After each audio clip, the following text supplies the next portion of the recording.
스티브 수업스 출제 포인트 퀴즈 60번. 하필 등기를 관로한 등기관에 관로가 있는 경우에는 지적소관청의 착오로 잘못 합병한 경우에 하나여 지적소관청의 직권으로 정정할 수 있다. 자, 관로에 들어갈 말을 아시겠나요? 자, 이 문제에서는 중요한 부분이 하필 등기를 각하한 등기관에 통지가 있는 경우 해서 여기서 통지라는 말이 일단은 키워드로 저하고 정리를 하셨던 부분입니다. 지적소관청의 직권정정사유 10가지 중에 우리가 5번째로 정리를 했던 부분이죠. 그래서 정리, 면접, 의결, 통지 할 때 통지 바로 이 통지입니다. 그래서 하필 등기를 각한 등기관에 통지가 있는 경우에 해서 C가 정답이라는 것을 조문 정리로 연습이 되신 분들은 바로 체크를 하셔야 되는 겁니다.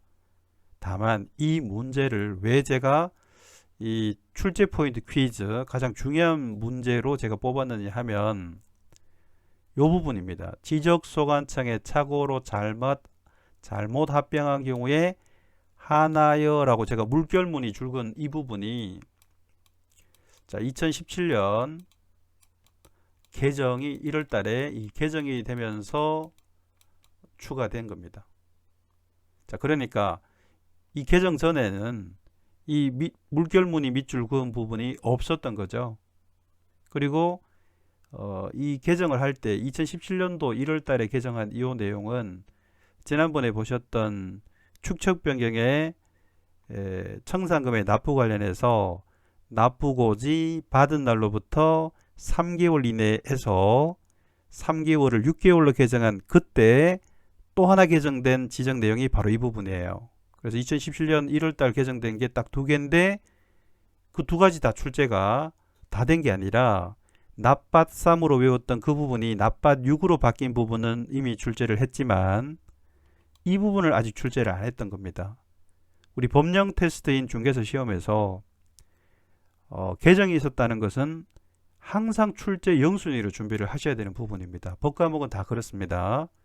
그래서 최근에 개정이 있었는데도 출제가 안 되었다라는 것은 출제 가능성이 매우 높다라고 여러분은 받아들이셔야 됩니다. 설사 출제가 되지 않더라도 여러분은 정리를 하고 가셔야 됩니다. 이게 법 공부를 하시는 법과목을 시험 과목으로 준비하시는 분들에게는 필수사항입니다. 선택사항이 아닙니다. 그래서 반드시 짚고 가세요. 만약에 이 하나여라는 부분을 빼고 직권정정을 얘기하면 이제는 틀린 것이 됩니다.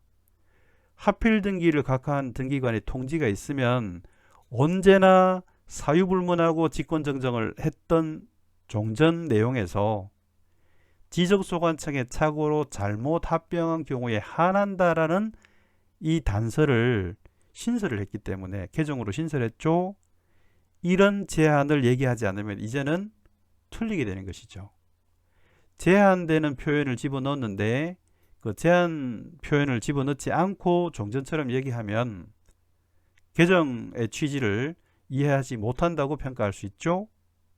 자, 그래서 이 문제 정리하면 통지에 따른 정정은 직권정정이구나. 좀 길게 하면 하필 등기를 각한 등기관에 통지가 있는 경우 하면 되지만 키워드로 기억하자 그랬죠. 일단 통지에 따른 정정은 직권정정이다.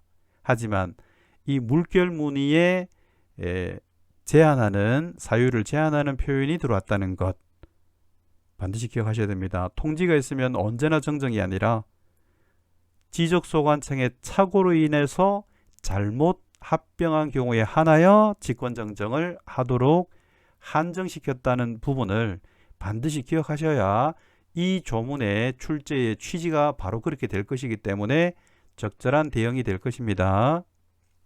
자, 그 물결무늬를 반드시 기억하시라는 그 부분 때문에 출제 가능성을 보고 있습니다. 정답은 C였습니다.